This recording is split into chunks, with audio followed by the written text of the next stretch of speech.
Well, Charlotte has been reporting on this story for several years now. And Charlotte, what have you found out? Well, Steve, this week I've been speaking to two families, both of whom suffered stillbirths this year. So, of course, were not included in that report released in March. Now, they both say they believe if the Trust had given them different treatment, their babies might have survived. Now, they shared their stories and some photographs of their babies after their stillbirths in the hope it might help others. This teddy bear is one of the few things Iona has to remember her son, along with a few photographs taken after baby Jamari was born without a heartbeat. I haven't been able to come to terms with it being myself. It's hard every single day. You go outside, there's someone with a baby, and I'm happy for them.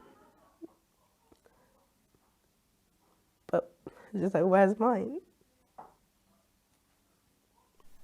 She went into hospital in Telford in January with reduced fetal movement, and they noticed her baby's pulse was unusually high. She also had protein and blood in her urine.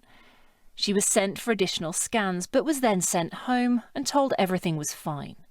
She says she was still concerned though, and 4 days later she took herself back. Another scan confirmed her worst fears.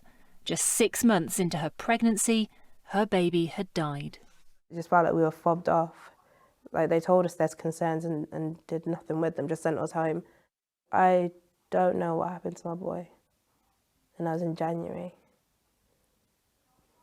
And just answers and closure would be great. Her loss came after the cut-off date for the independent review led by midwife Donna Ockenden. That identified widespread failings by the maternity service at Shrewsbury and Telford Hospital Trust. This is a trust that failed to investigate, failed to learn, and failed to improve. At that time, Chief Executive Louise Barnett told us this. My job is to make sure that we embrace this report and we bring about positive change, building on the work we've done to ensure that we have the safest possible care for the families that we care for in our community. And we are absolutely committed to doing that. I am confident that we are making improvements, but we have got more to go. And since then, the Trust insists it has made improvements. They refused to make anybody available to discuss them. It says that of the 52 actions recommended by the interim Ockenden Report released in 2020, it's implemented 87% of them. And of the 158 actions set out in the final report in March, it says it's managed to implement 28%. But just 1 day after the final report was published, another mother was admitted to hospital. Hazel went in to be induced at the 40-week point.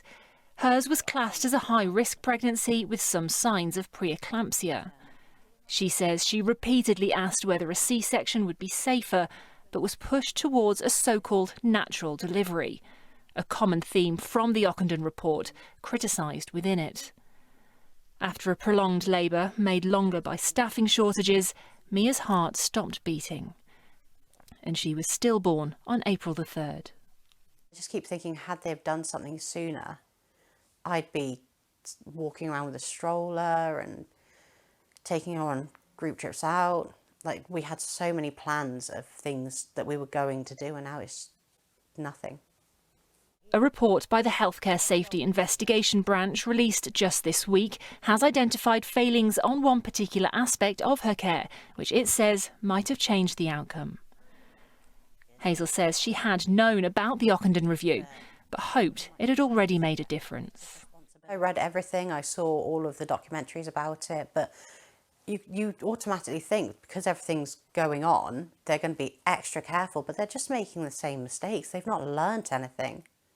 They're still avoiding C-sections, they're still not listening to families. Legal firm Lanyon Bowdler is currently dealing with 135 cases against the Trust, including 60 stillbirths and neonatal deaths. We've got 8 cases on our books arising from 2020, and then we've got 2 further cases from 2021 and 2 stillbirth cases from 2022 as well. So it shows to me that it isn't a historic problem at the Trust, and obviously even if improvements are being made, they're too slow because these tragedies are still happening. And for the families of babies like Jamari and Mia, The wait for answers goes on. Well, a couple of weeks ago, at the launch of another maternity review, this time in Nottingham, we caught up with Donna Ockenden herself, and she reiterated how important it is that families like Jamari's and Mia's do keep speaking up.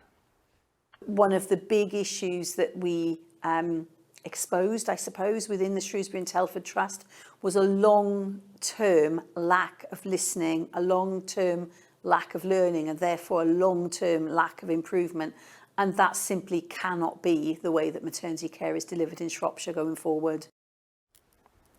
Well, we have asked for an interview from the Trust to discuss the improvements they say they're making on a number of occasions since July, but they have repeatedly declined. They have instead sent us a statement about the two stories we've heard today, and it's from the Director of Nursing. It says, on behalf of the Trust, I send my sincere condolences to Mrs Harwood and Miss Dakin and their families for their losses.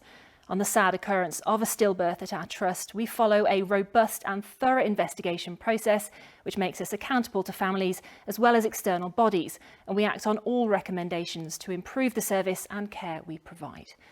And if you've been affected by baby loss, there are advice and support links on our website. That's itv.com/central.